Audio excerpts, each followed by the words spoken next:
Bonjour à tous et à tous et bienvenue à notre série de webinaires sur diriger l'entreprise en temps de crise. Nous espérons tout d'abord que vous vous portez bien, que vos familles vont bien également. Donc, cette initiative de l'EDEC Family Business Center a cherché à soutenir les entreprises familiales ainsi que leurs parties prenantes pendant cette période difficile, afin de vous inspirer, de vous apporter quelques cadres de réflexion pour mieux vous positionner pendant cette crise et mieux penser également à l'après-crise. Je suis Rania Labaki, je suis directrice de l'EDEC Family Business Center, également professeure associée à l'EDEC Business School, où je mène donc des recherches sur les entreprises familiales, mais également je fais des formations sur ce sujet. Donc aujourd'hui, l'équipe de l'EDEC Family Business Center a été mobilisée. Nous avons une série de 4 webinaires à vous proposer. Je vais commencer tout d'abord par vous présenter le déroulé de ce premier webinaire et quelques instructions techniques pour éviter qu'il y ait des interférences pendant le webinaire. Et ensuite, je vais donner la parole donc à Ludovic Cailluet, qui est notre speaker aujourd'hui. Donc, juste au niveau technique, donc je vais vous demander, s'il vous plaît, de muter le son, si vous pouvez couper afin qu'il n'y ait pas d'interférence. Voilà, donc je vois que la plupart ont les sons coupés, merci. Donc vous avez le chat qui est disponible sur la plateforme, donc n'hésitez pas à poser vos questions directement à tout le monde dans le chat, qui soit visible. Si vous souhaitez rester anonyme, vous pouvez vous adresser soit à moi, soit à Ludovic, c'est-à-dire l'interlocuteur à qui vous allez poser la question, et on transmettra la question de façon anonyme.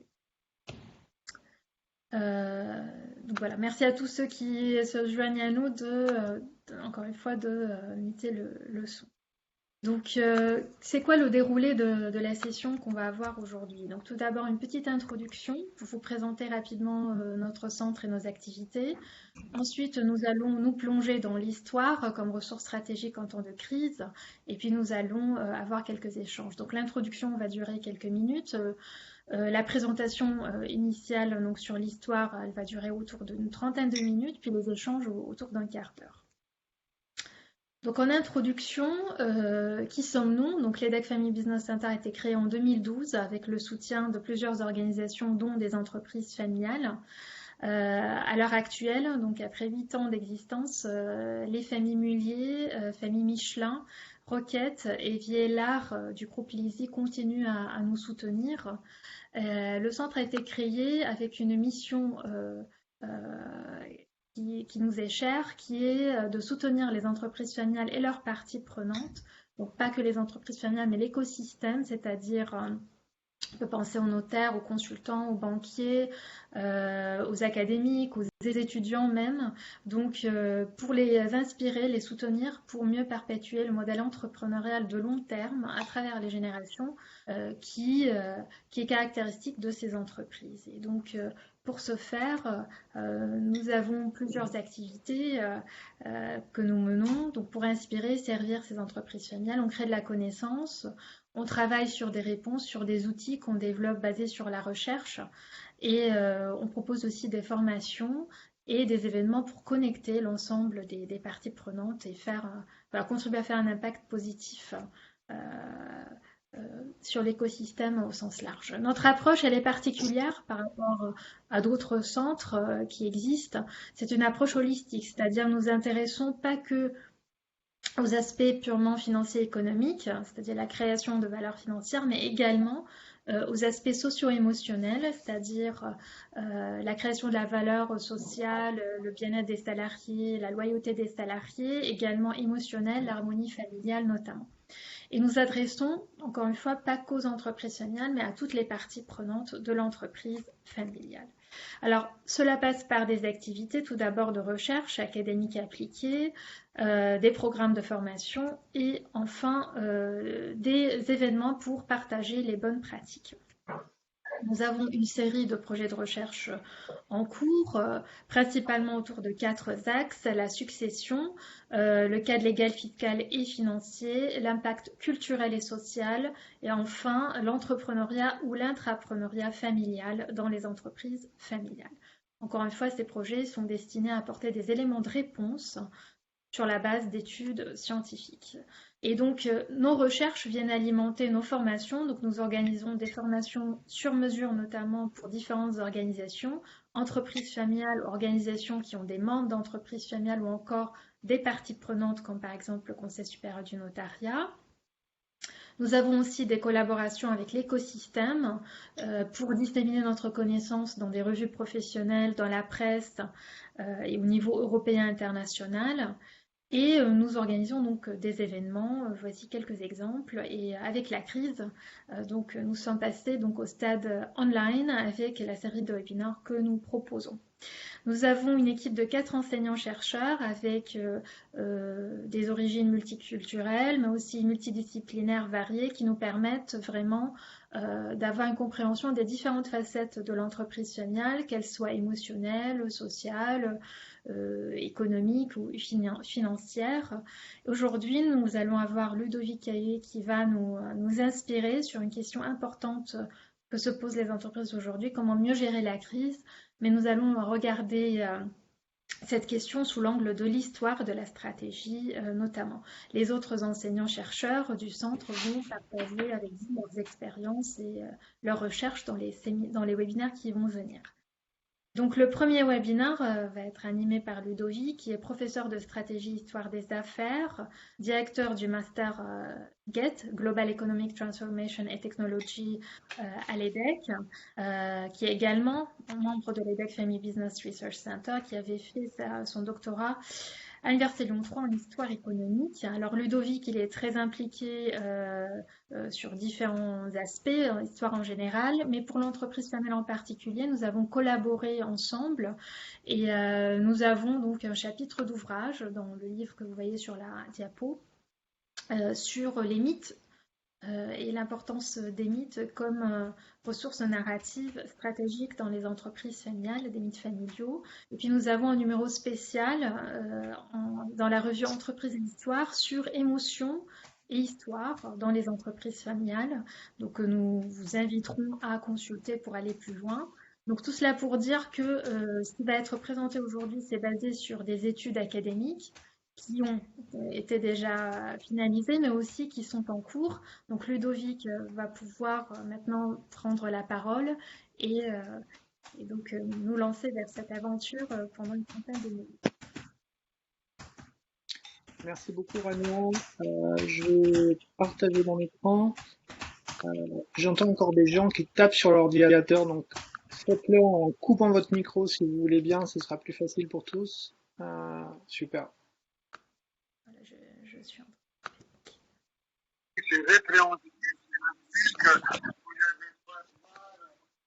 Rania, est-ce que tu peux couper le micro de ton côté ou...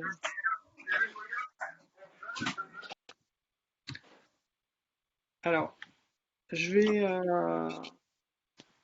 Est-ce que vous voyez mon écran? Oui, on voit l'ensemble. Voilà, c'est bien. Ok, super. Parfait.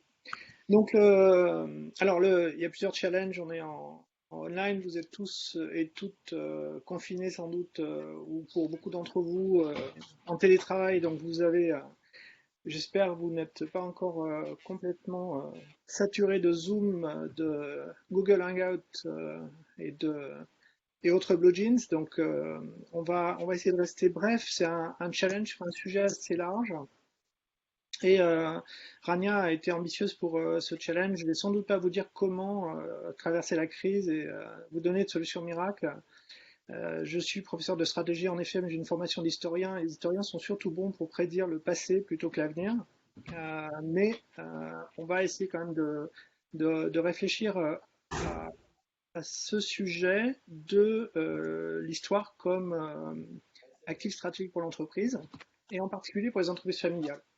Alors évidemment, c'est en temps de crise. Alors, il y a beaucoup de webinaires en ce moment, beaucoup de conférences, beaucoup d'articles sur les gens qui vous expliquent comment faire les choses en temps de crise. En réalité, en temps de crise, je le comprends dans ce webinaire comme finalement une mise en perspective. C'est-à-dire qu'il y a toujours eu des successions de crises. Si on regarde, si on prend une perspective de longue durée, des crises très très compliquées, profondes, durables, la caractéristique générale des crises, c'est que... oui, c'est bon, vous m'entendez?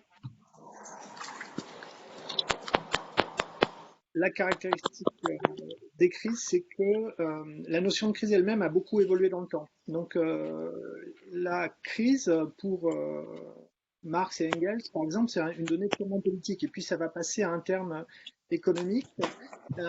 Et ça a finalement perdu du sens. C'est une espèce de tournant. Et les perceptions publiques de la crise économique vont changer aussi dans le temps. Donc ça a pu être considéré comme un moment darwinien, un processus de sélection chronique des phases de transition dans la voie du progrès, par exemple, ou la promesse finalement d'un lendemain ou deux lendemains qui chantent. Euh, les historiens ont plutôt regardé la crise comme quelque chose qui est caractéristique des époques ou des structures, c'est-à-dire des moments de transition. Donc des moments décisifs, littéralement, où l'histoire et les choix sont faits ou non par la société, mais ça dépend beaucoup de la perception que vont avoir les managers ou les entrepreneurs ou les membres d'entreprises familiales de ce qu'est cette crise. La crise n'est pas nécessairement synonyme de catastrophe, elle peut être synonyme d'opportunité. Il y a des entreprises et des secteurs qui se sortent très bien du moment qu'on traverse en ce moment. On nous disait que Skype avait un monopole de la vidéoconférence et on voit la progression de Zoom dans les dernières semaines et on comprend que la crise peut être aussi un moment d'opportunité. Alors, euh, je vais essayer de toucher à 5 points dans cette présentation. Je vais essayer de regarder ce rôle de l'histoire comme actif en termes de mobilisation des acteurs, d'une part, vecteur d'image autour de la marque, comme lien avec le territoire et la stratégie d'influence, et puis dans l'exercice de la création stratégique ou de la définition de la stratégie, elle-même. Pardon. Alors, voilà pour l'objectif. C'est un objectif ambitieux. On va voir si on le tiendra. Et je voulais commencer avec ces 5 jeunes hommes. Alors, je suis désolé, il n'y a pas de femme sur cette photo de la fin du 19e siècle, mais on va en trouver rapidement. Ces 5 personnages sont les fils de Adam Opel. Adam Opel est un constructeur de machines à coudre, un fils de serrurier, entrepreneur, et chevauche une bicyclette à 5 places qui est produite par l'entreprise familiale vers la fin du 19e siècle. J'aime bien cette photo. Pour moi, elle est une bonne métaphore de l'entreprise familiale. Donc, on a des gens qui sont sur le même vélo, sur un tandem, et sur un tandem à 5 places, il vaut mieux pédaler à peu près synchronisé et à peu près dans la même direction pour arriver quelque part. Il faut communiquer, il faut discuter, et pour tenir sur la durée, il faut arriver à se coordonner. Le deuxième élément de cette histoire de la famille Opel, c'est que la famille Opel, c'est pas seulement un entrepreneur, c'est pas seulement Adam Opel que vous avez sur la gauche de la diapositive, mais c'est aussi sa femme Sophie Scheller. Et en réalité, Adam Opel va développer son entreprise de machines à coudre vers la construction de bicyclettes puis d'automobiles grâce à Sophie Scheller, qui va apporter sa dot dans l'entreprise familiale, et c'est elle qui va financer l'usine et développer l'usine qui va employer à peu près 1000 personnes vers 1895. Sophie ne vient pas seule, elle va venir avec ses 2 sœurs, Dorothée et Elise, qui investissent elles aussi leur dot dans l'usine de Adam Opel. Et donc, si on s'en tient à une histoire très superficielle de l'entreprise, on voit qu'un entrepreneur qui développe très rapidement une entreprise, un petit peu comme un héros légendaire, un héros fondateur, mais en réalité, c'est une communauté et les femmes y tiennent un rôle très important. Donc, quand on creuse l'histoire de l'entreprise, on comprend mieux les mécanismes d'innovation, les mécanismes de développement et les stratégies qui sont conduites par les différentes générations. À la mort d'Adam Opel en 1895, sa femme Sophie, qui va lui survivre jusqu'en 1913, va réorienter l'entreprise avec ses 2 fils aînés vers l'automobile. Et puis, ils vendront l'entreprise en 1931 à General Motors. Et ce qui est intéressant, c'est un peu une ironie de l'histoire, c'est qu'en 2017, vous le savez peut-être, Opel a été racheté par PSA. Et PSA reste encore un peu une entreprise familiale par le biais de la famille Peugeot.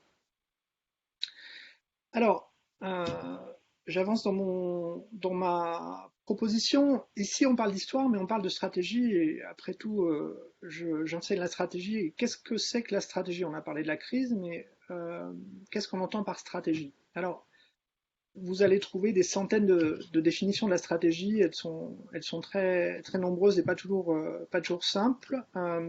Ici, j'aimerais dire trois choses. La stratégie, c'est d'abord un plan, c'est comme ça que la plupart des gens la définissent par des synonymes. Un pont entre des objectifs généraux et des tactiques déployées pour atteindre et réaliser des objectifs. Mais c'est aussi une série de références à des idées, des informations, des expériences, des objectifs, de l'expertise, des souvenirs aussi, et c'est pour ça qu'il y a un lien avec le temps. Et c'est donc une croyance, c'est-à-dire une conviction dans ce que va être le futur, de ce qu'est le présent et de ce qu'a été le passé. Et puis, c'est aussi une interprétation des événements à la lumière des expériences passées.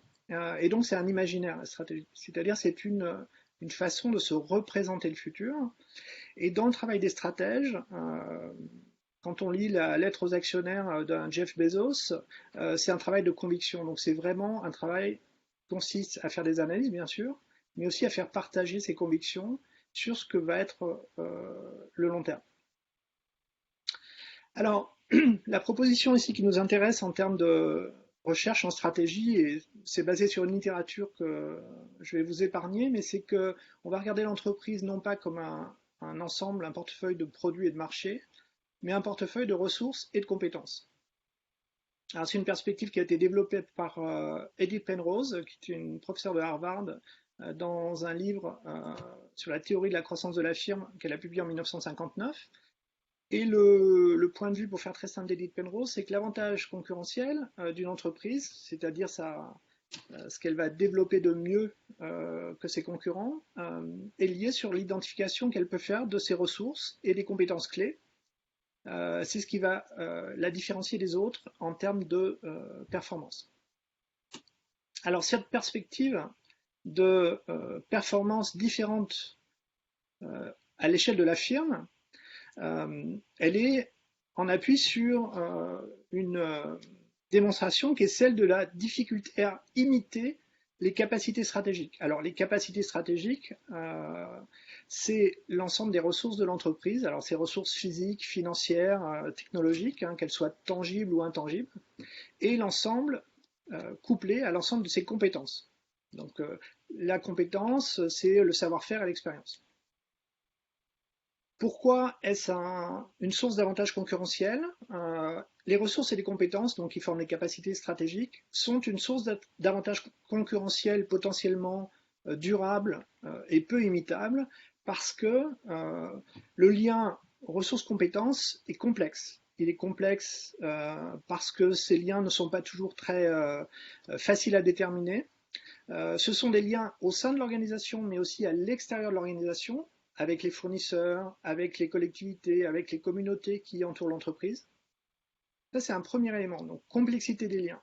Deuxième élément, c'est l'ambiguïté causale. Alors, sous ce terme un peu barbare, qu'est-ce qu'on trouve? C'est la difficulté pour l'entreprise à déterminer les sources de sa réussite. Ça peut paraître un paradoxe, mais beaucoup d'entreprises ont un peu du mal à dire exactement, ou à décrire exactement, ou à formaliser exactement la source de leur réussite. Donc, l'ambiguïté causale, elle est générée par le fait qu'on a du mal à déterminer entre différents facteurs lesquels sont les plus importants dans la génération de l'avantage concurrentiel.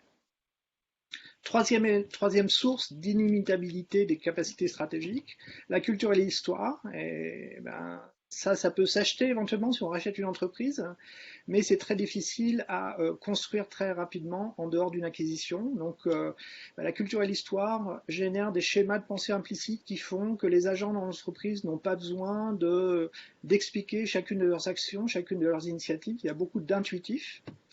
Et l'histoire est liée à ce qu'on appelle en économie la dépendance de sentier, c'est-à-dire qu'une entreprise fait les choses d'une certaine manière, a adopté tel standard technologique, parce qu'il y a eu un événement il y a 30, 50, 100 ans qui a fait qu'elle a suivi ce chemin-là plutôt qu'un autre. Et le chemin qui a amené l'entreprise au présent est un élément déterminant de son avantage concurrentiel. Et puis, dernier élément, il y a ce qui est lié au changement, à l'innovation, et les capacités stratégiques pour durer doivent être des capacités dynamiques. C'est-à-dire que les ressources comme les compétences de l'entreprise doivent être développées. On doit acquérir de nouvelles ressources au fur et à mesure du temps, pardon, pour maintenir cet avantage concurrentiel. Alors, je vais très vite, mais on pourra revenir dans les questions s'il y a des choses qui sont peu claires. Et j'avance à mon point clé, qui est celui de la question du patrimoine historique comme une ressource stratégique. Alors, ce patrimoine historique, il peut être un actif pour l'entreprise familiale, pour autant, évidemment, que cette ressource soit reconnue, valorisée et mise en œuvre avec compétence par l'entreprise. Je vois 5 éléments clés dans lesquels on peut clairement voir l'importance de l'histoire comme actif, et je vais tous les passer en revue les uns après les autres. Premier élément, l'intégration des actionnaires, ce qu'on appelle l'affectio societatis, hein, dans le cadre de l'entreprise familiale. Deuxième élément, l'engagement des collaborateurs, qu'ils soient membres de la famille ou salariés. Et d'une certaine manière, on peut élargir cet engagement aux fournisseurs, aux différents participants au réseau relationnel de l'entreprise, aux différentes parties prenantes de l'entreprise. Troisième point, la valorisation de la marque vers les clients, vers les partenaires. J'y viendrai en détail dans un instant. Quatrième point, qui est parfois un peu négligé, mais qui est un élément important de la stratégie de l'entreprise, ce sont les stratégies d'influence et les relations au territoire. C'est assez clairement le cas de beaucoup d'entreprises familiales, mais ce n'est pas toujours formalisé d'une manière claire. Et puis enfin, dernier espace dans lequel l'histoire peut être un actif très important et générateur de valeur pour l'entreprise familiale, c'est dans l'exercice de réflexion stratégique. En français, on n'a pas un participe présent pour le fait de faire de la stratégie, mais en anglais, on parle de strategizing, c'est-à-dire le fait de faire de la stratégie. Et dans le faire de la stratégie, eh bien, l'histoire peut être un actif intéressant. J'y reviendrai à la fin de cette présentation. Alors l'intégration des actionnaires, c'est un espace potentiellement vecteur d'unité. On a des partenaires au sein de l'EDEC Family Business Center, comme l'association familiale Mullier ou l'entreprise Vielard, Mijon et compagnie, qui ont mobilisé l'histoire parfois à l'occasion de réunions d'actionnaires. L'histoire peut être un générateur de moments autour de réunions, alors que ce soit d'anniversaires, d'expositions, de création d'un musée, qu'il soit privé ou ouvert au public ou aux collaborateurs, mais aussi un terrain d'introspection sur l'identité familiale. L'histoire, c'est un bon point de départ pour réfléchir à des chartes d'actionnaires, par exemple, ou à des pactes d'actionnaires, au-delà de la technicité ou de la dimension fiscale ou réglementaire ou juridique. L'un d'entre vous est son micro. Opportunité aussi de découverte, de fierté.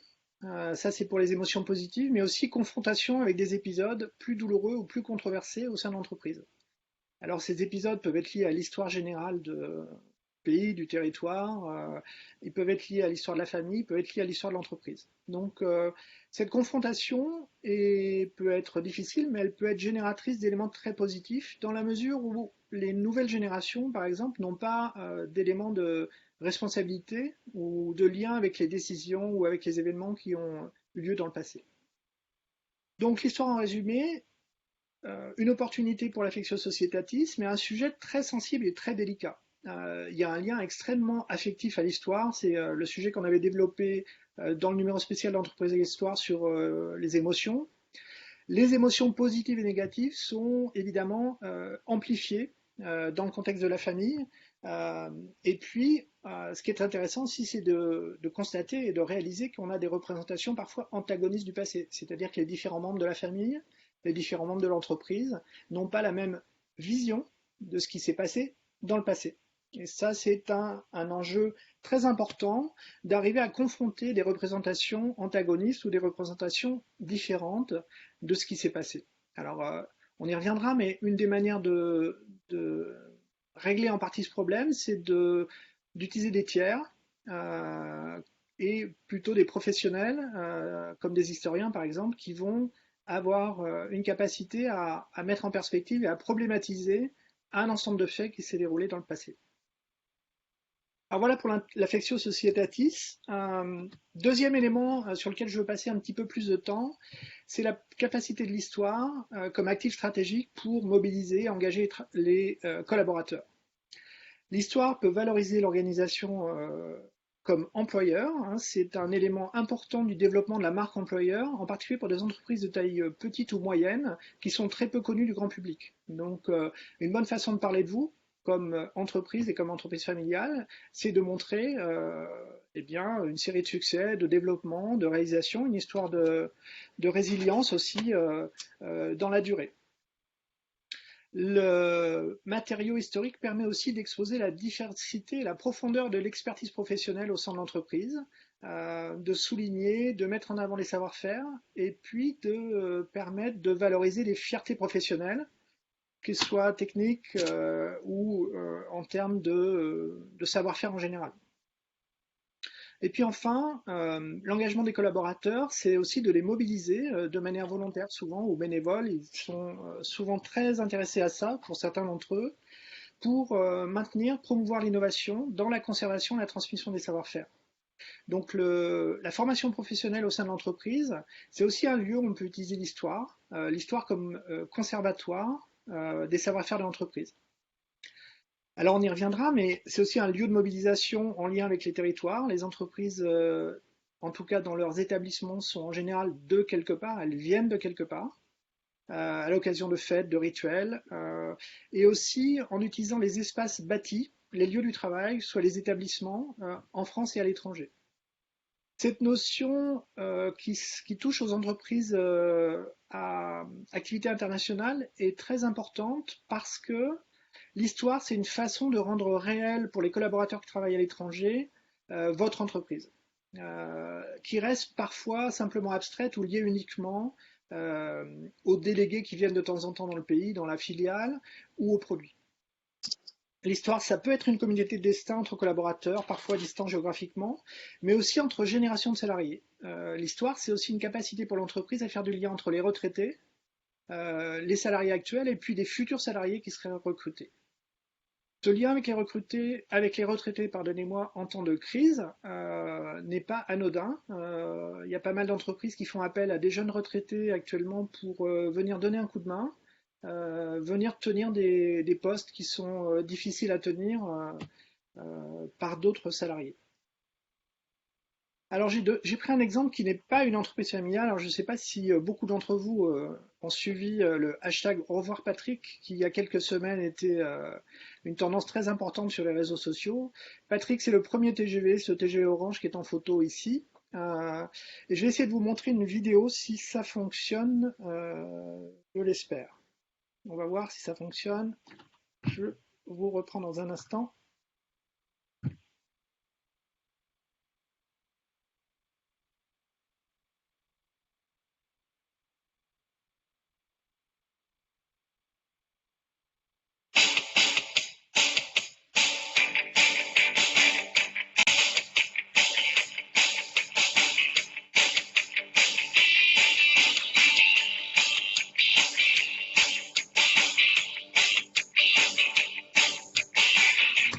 C'est beaucoup d'émotions parce que cette première génération de TGV, là, les TGV Sud-Est, c'est pas des rames comme les autres, quoi. C'est des choses qu'on porte tous dans notre histoire personnelle à des degrés divers, mais ces rames oranges, en tout cas, c'est pas rien, c'est pas neutre dans l'imaginaire de la SNCF et dans celui des Français. C'est vraiment une très très belle histoire humaine. Il y a des milliers de personnes qui ont conçu ces rames, qui les ont entretenues, maintenues, conduites, accompagnées. J'ai beaucoup d'affection pour ces rames. Voilà. Je sais pas comment expliquer parce qu'on quand on les conduit, on les ressent, on les sent vivre. C'est quelque chose, c'est des moteurs série continue, on travaille au profil en plus sur la ligne à la grande vitesse et c'est vrai que c'est des rames qui ont une forte personnalité, je dirais, voilà, et elles vont me manquer, c'est pour ça que quelque part maintenant je trouve que voilà, la boucle est bouclée, à mon tour aussi de laisser la place aux jeunes et au nouveau matériel. Bah, c'est un petit moment d'émotion parce que bon, nous on a travaillé des années sur ces rames-là et c'est vrai que c'est les premières rames, donc ça fait un petit pincement au cœur de les voir partir, mais on attend la suite avec impatience, quoi, les trains du futur.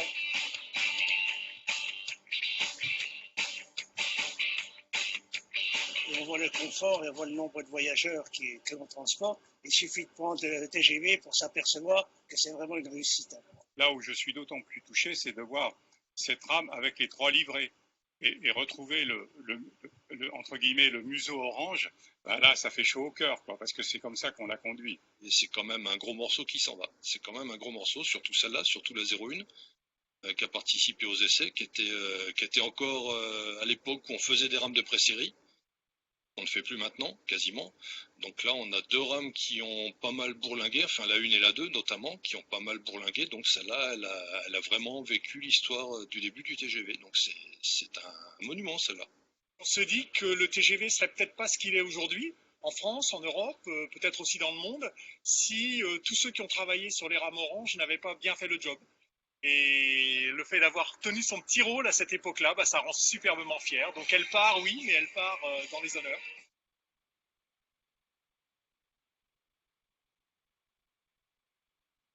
Alors, je reviens.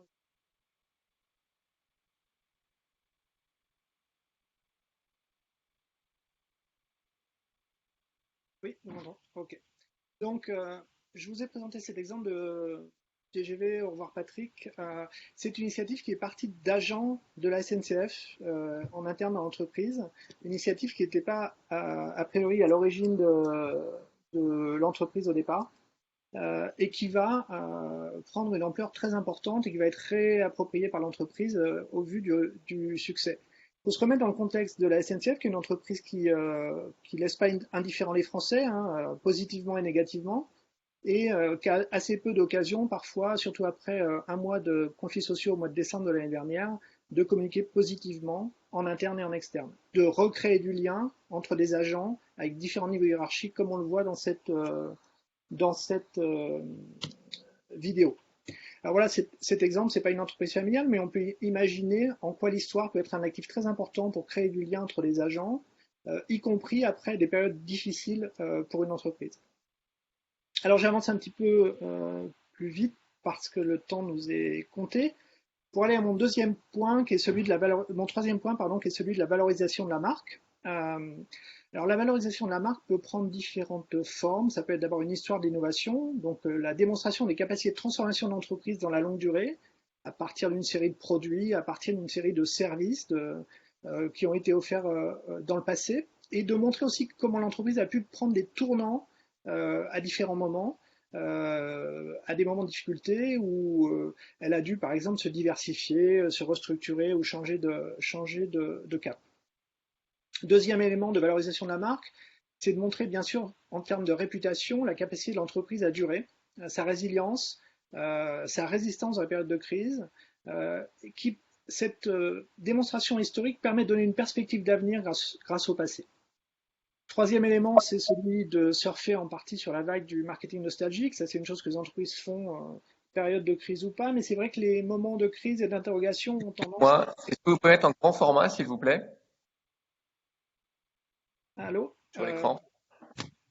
Oui, en grand format. Ludovic, si tu peux te mettre en visio, là on voit les miniatures. Ah, pardon, excuse-moi. C'est en changé. Ouais, c'est parce que je vais arrêter le partage et me remettre.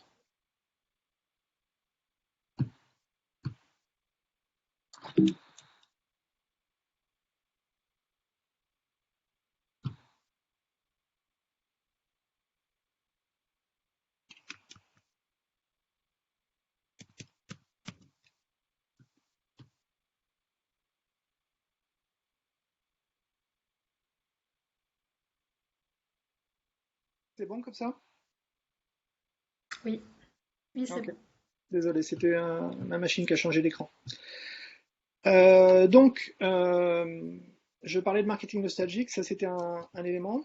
La nostalgie fonctionne toujours plus en période de crise quand les gens ont... Alors la nostalgie, c'est évidemment un souvenir d'un passé qui n'a jamais existé, mais qu'on se représente comme une période d'âge d'or. Les entreprises peuvent bénéficier en particulier de ce sentiment, de cette émotion. Deuxième élément, c'est le renforcement de certains actifs immatériels. de la marque, l'obtention de labels. J'en cite un seul ici, celui de l'entreprise du patrimoine vivant, qui est un label important. Et je voudrais passer un petit peu de temps sur cette notion de renforcement des actifs immatériels ou de génération ou de création de valeur à partir d'actifs qui peuvent être des actifs historiques relativement ignorés, soit par la famille, soit par l'entreprise, avec l'exemple de ce qu'on appelle les belles endormies. Alors, les belles endormies, c'est l'idée de créer ou de recréer des produits ou des marques qui sont éteints ou qui se sont arrêtés. Et je vais vous donner quelques exemples dans ce domaine-là. Alors, ce premier exemple, c'est celui de Goyard, qui est un maroquinier de luxe, concurrent de Vuitton, concurrent de Moina et d'autres maroquiniers de luxe. La marque Goyard est une marque liée à une entreprise familiale, mais qui avait disparu depuis très longtemps et qui a été recréée par Jean-Michel Signol et sa famille, un entrepreneur qui vient de la région de Carcassonne, qui est l'ancien propriétaire et créateur de la marque Chippy. Donc c'est un homme qui connaissait bien le monde de la mode et qui a investi dans l'achat de malles, de voyages, de collections, de création de tout un ensemble de documentaires avec l'aide d'historiens, l'aide de scientifiques pour récupérer les archives de la marque Goyard et redéfinir et relancer une fabrication de produits de maroquinerie de luxe. Donc ça, c'est typique d'une belle endormie. Alors, il y a d'autres gens qui sont spécialisés là-dedans, en particulier une entreprise qui s'appelle Louvanis, fondée par, là aussi c'est une entreprise familiale, c'est le père et le fils, Guy et Arnaud de Lumène, ce sont des spécialistes de la propriété intellectuelle.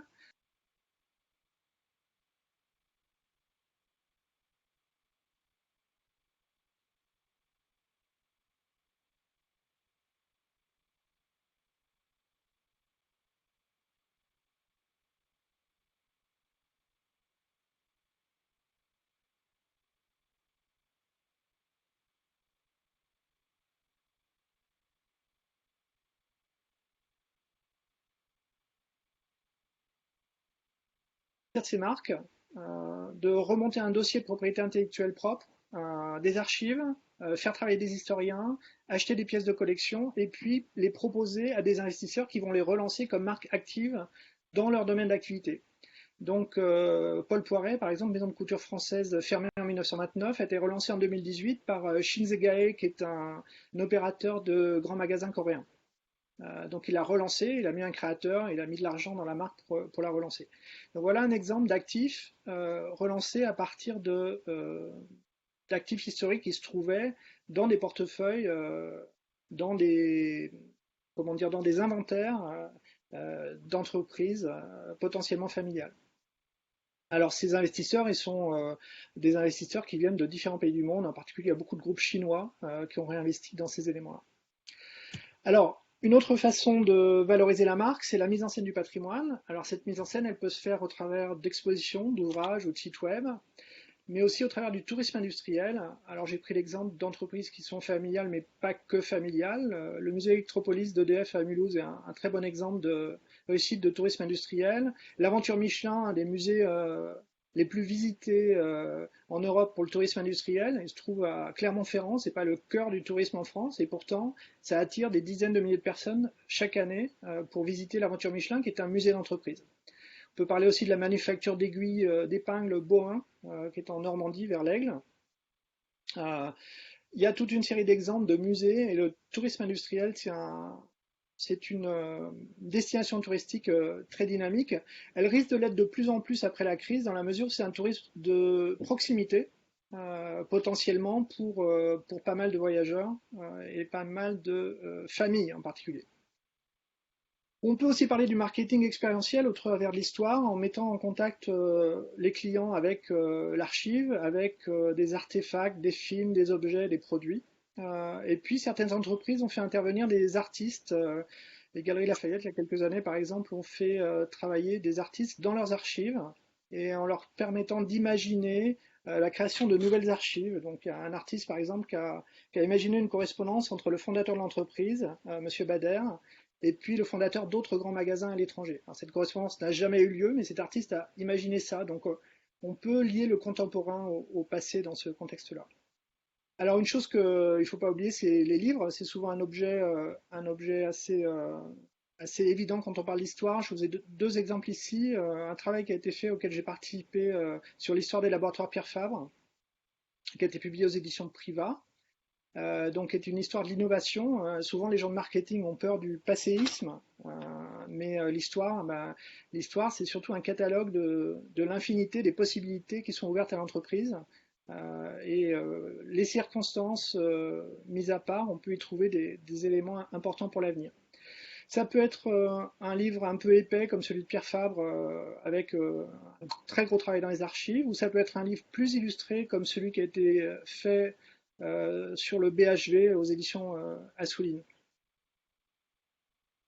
Alors, je reste dans le domaine des grands magasins et dans les expositions, et une très belle exposition qui a été organisée en 2012 par le groupe Galeries Lafayette, qui est un groupe familial, autour du 100e anniversaire de la coupole du magasin Haussmann. Donc, vous voyez une photo d'époque de la coupole vue du dessous à gauche, et à droite une photo du chantier en 1912 lors de la construction.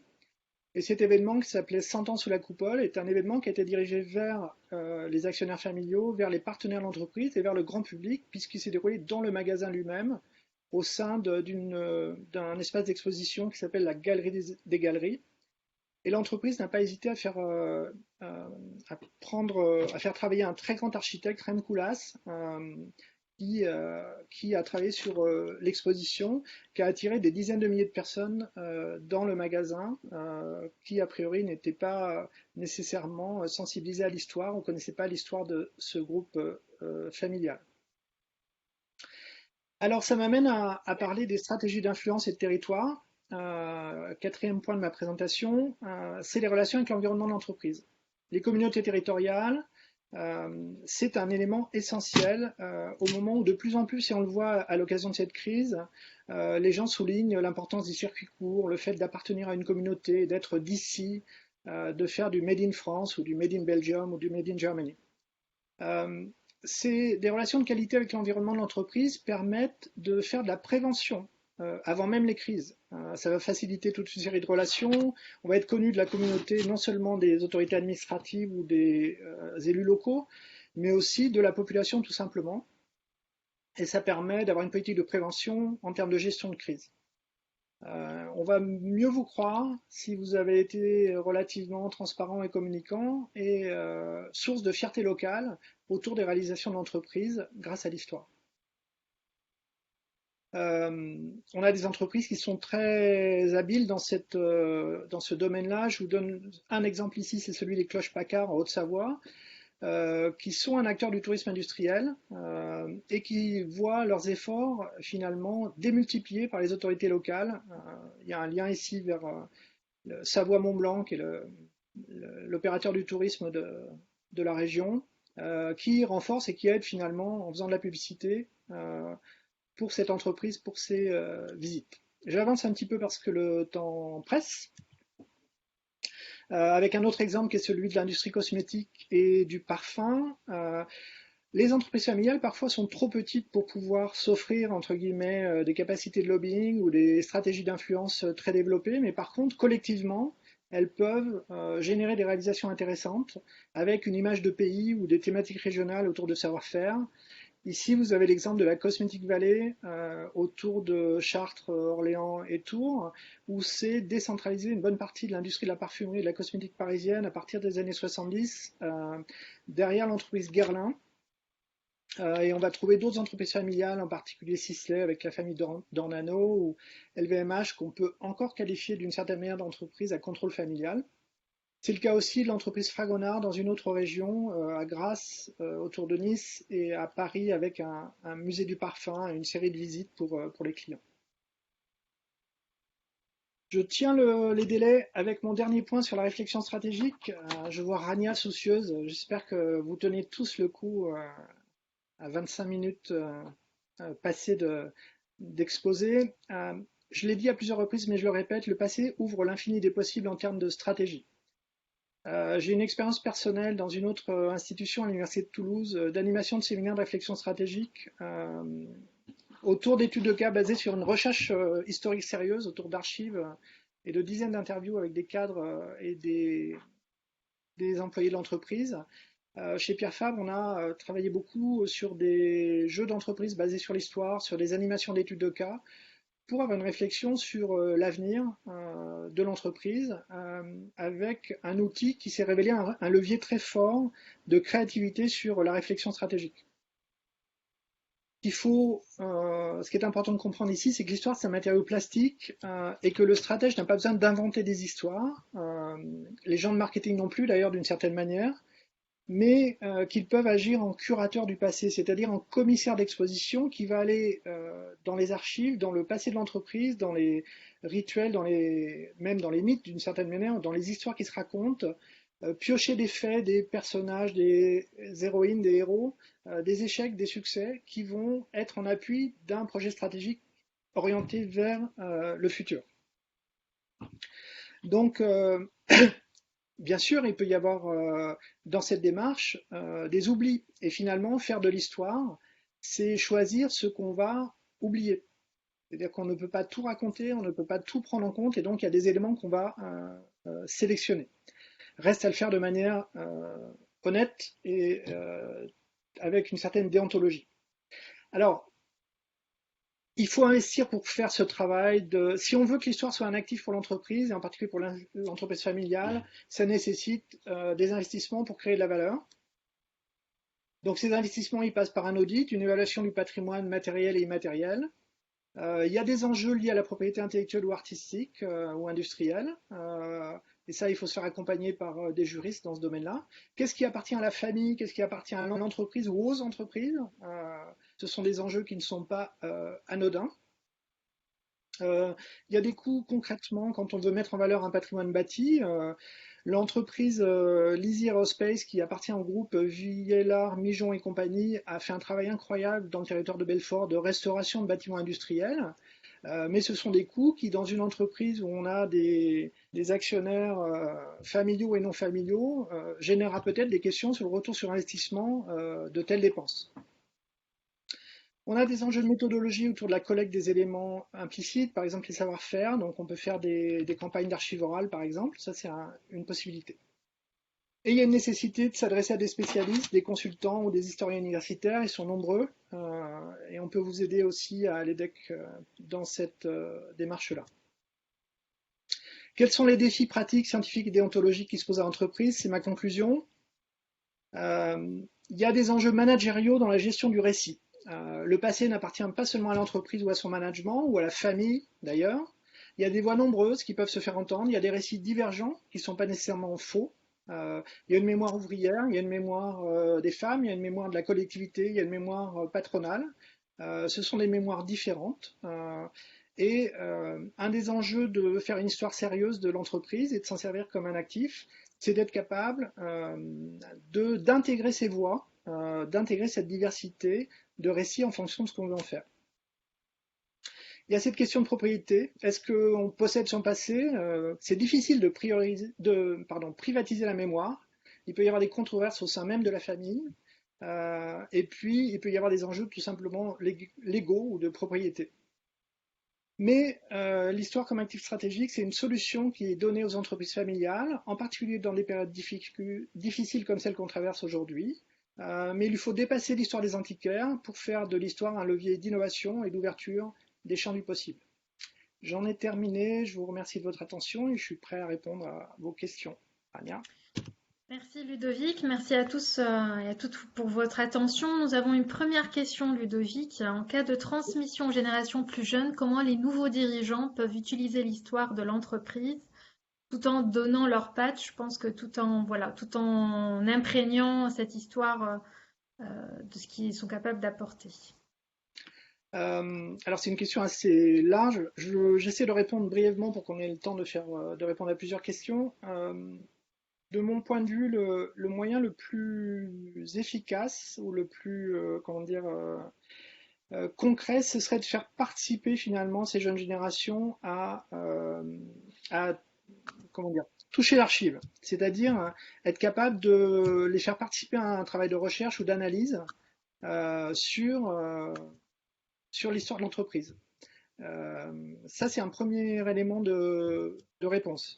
C'est-à-dire faire un travail collectif qui permettent à ces jeunes de s'approprier, d'être participants de cette histoire. Donc ça peut passer par, d'une part, la généalogie, c'est-à-dire comprendre quelle est leur place dans cette histoire, et puis leur permettre, par exemple, je sais pas, de faire une conférence interne à la famille où on expose un petit peu l'histoire, où on leur permet de poser des questions aussi, y compris des questions qui peuvent être un peu désagréables, dans un environnement, comment dire, en sécurité, où chacun pourra comment dire, s'exprimer. D'accord. Une deuxième et peut-être dernière question, parce que le temps presse. C'est une question d'un étudiant candidat de l'EDEC qui vous demande de réexpliquer rapidement l'inimitabilité des capacités stratégiques. Peut-être que Ludovic, tu pourras donner un exemple. C'est souvent très compliqué de comprendre pourquoi une entreprise a une ressource qui est une source d'avantage concurrentiel, parce qu'on ne voit pas en quoi cette ressource est liée à d'autres. Donc, par exemple, le fait d'avoir une flotte de camions lié au fait d'avoir un ensemble de conducteurs très bien formés et quelqu'un qui va générer des plannings qui rendent heureux les conducteurs. Okay, donc, c'est un exemple très simple, mais pour montrer qu'il y a des liens entre les ressources qui sont difficiles à voir de l'extérieur. J'espère que j'ai répondu à cette question de cet étudiant. D'accord, merci. Donc, nous allons nous laisser avec une question de réflexion que nous vous invitons à garder à l'esprit. Comment l'histoire de votre entreprise familiale ou encore celle à laquelle vous vous référez en tant que consultant ou en tant qu'étudiant, autre, est utilisée aujourd'hui comme une ressource stratégique face à la crise.